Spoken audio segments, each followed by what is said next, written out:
Inexplicable, encore une nouvelle fois, les Fennecs d'Algérie ont échoué dans leur entrée en jeu dans la plus grande compétition africaine, la Coupe d'Afrique des Nations, contre l'Angola, un but partout. Et si vous avez bien remarqué, l'équipe d'Algérie avait très bien entamé cette rencontre dès les premières minutes, puisque elle a été très matinale à marquer le premier but à la 18e minute grâce à une très bonne action de Belaïli qui a très bien servi Bounoudia qui trouve le fond des filets. Mais tout le monde pensait que l'Algérie allait plier cette rencontre très tôt. Moi quand même j'ai eu cette idée là, mais ce n'était pas le cas. L'équipe d'Algérie s'est fait rejoindre au score à la 69e minute sur un penalty qui sera transformé par Mabou Loulou de l'Angola, et c'est sur ce match nul là, ce but d'égalisateur là, qu'on va rester stagné, et l'équipe d'Algérie va rester stagnée aussi pareillement et ne va plus jamais pouvoir égaliser ce but-là.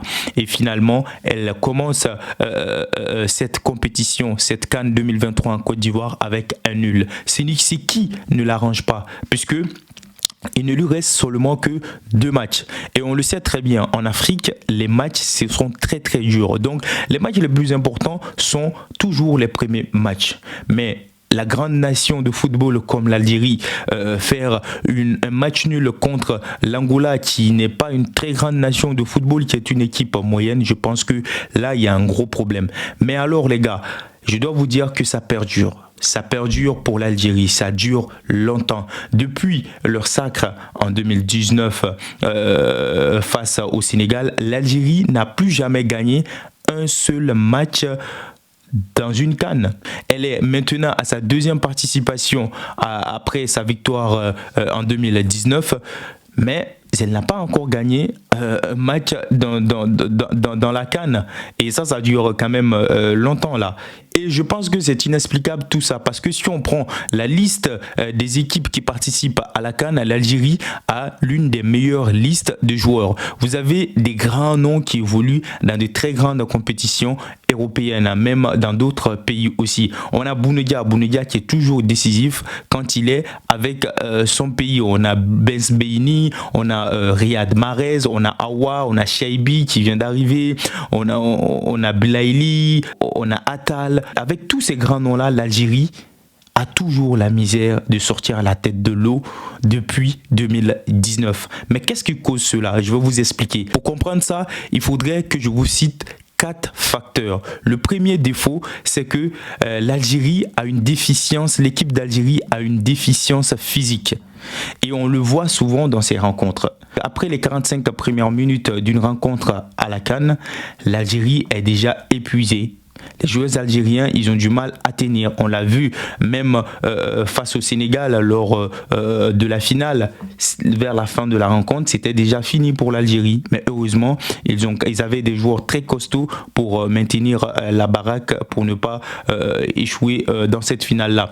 Donc, on l'a aussi vu une nouvelle fois face à l'Angola. L'Algérie, comme je l'ai dit tantôt, a marqué un but très matinal. Mais après les 45 premières minutes, on a vu l'Algérie baisser un peu d'agressivité, baisser un peu de rythme de jeu, parce que les joueurs, ils étaient déjà épuisés. Et ça, c'est un gros problème pour l'Algérie. Et deuxièmement, je dirais que ce sont les choix de joueurs.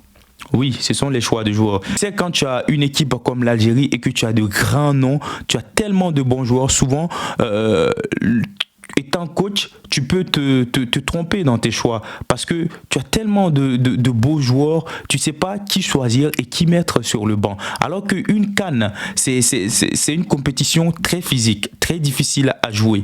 Et les équipes sont très costauds. Donc il faudrait quand même essayer de mettre des joueurs qui seront prêts à aller au front, des joueurs qui seront prêts à aller dans les duels, qui pourront tenir physiquement, parce que tu sais, le climat, c'est pas du tout avantageux pour l'Afrique, toute l'Afrique entière. Je ne suis pas en train de dire que l'Afrique subsaharienne, le climat est mauvais que l'Afrique du Nord, mais sauf que c'est le même climat. En Afrique, il faut des joueurs costauds. Et là, dans les choix de joueurs du coach algérien, je pense que souvent, il fait des mauvais choix.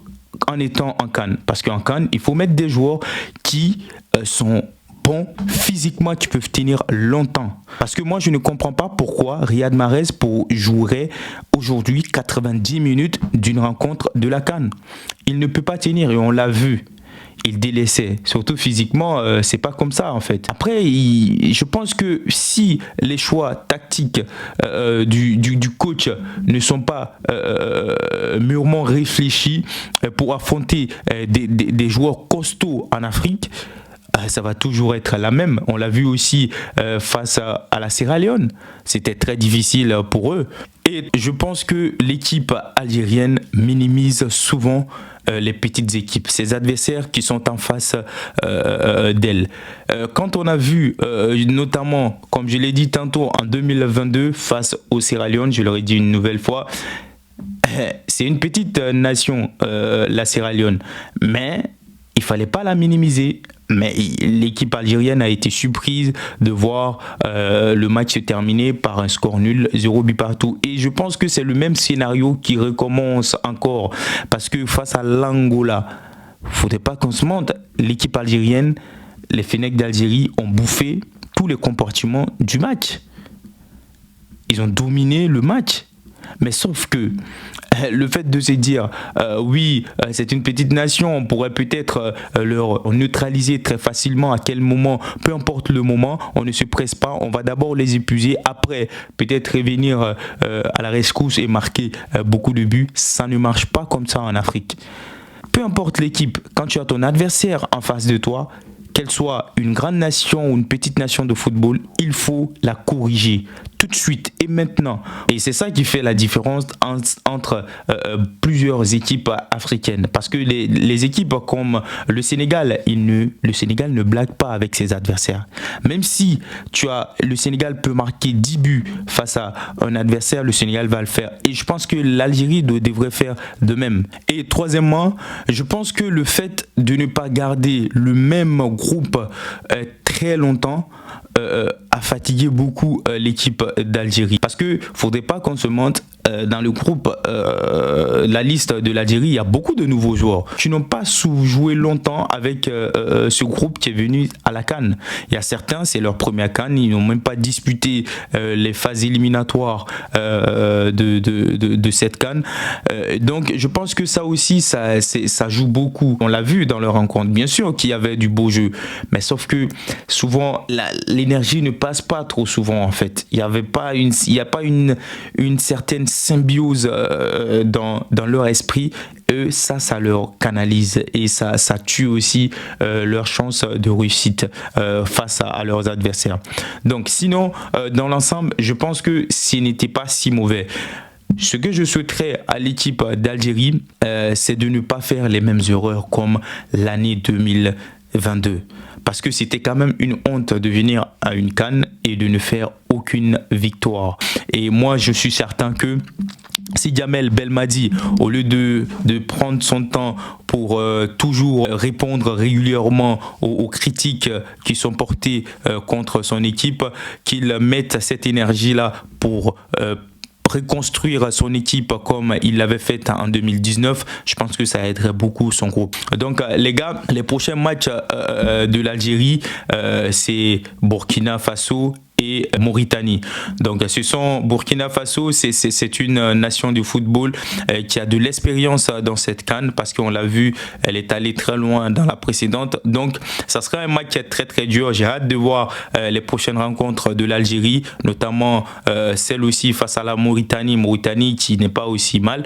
Et si l'Algérie joue en se disant oui, je viens, je n'ai pas droit à l'erreur, je n'ai pas droit à minimiser une équipe, elle pourrait s'en sortir parce qu'il suffit juste d'avoir une victoire pour que l'Algérie se qualifie et c'est ce malheur là que je leur souhaite. Sinon les gars, il y a du beau jeu. Voilà les gars, nous sommes déjà à la fin de la vidéo. C'était mon avis sur le match Algérie-Angola. J'ai donné mon avis sur l'équipe. N'oubliez pas de me faire savoir vos avis dans les commentaires. Et surtout, si vous n'êtes pas abonné, n'hésitez pas de vous abonner pour ne manquer aucune de nos prochaines vidéos. Sur ce, on se dit à très bientôt pour une prochaine vidéo.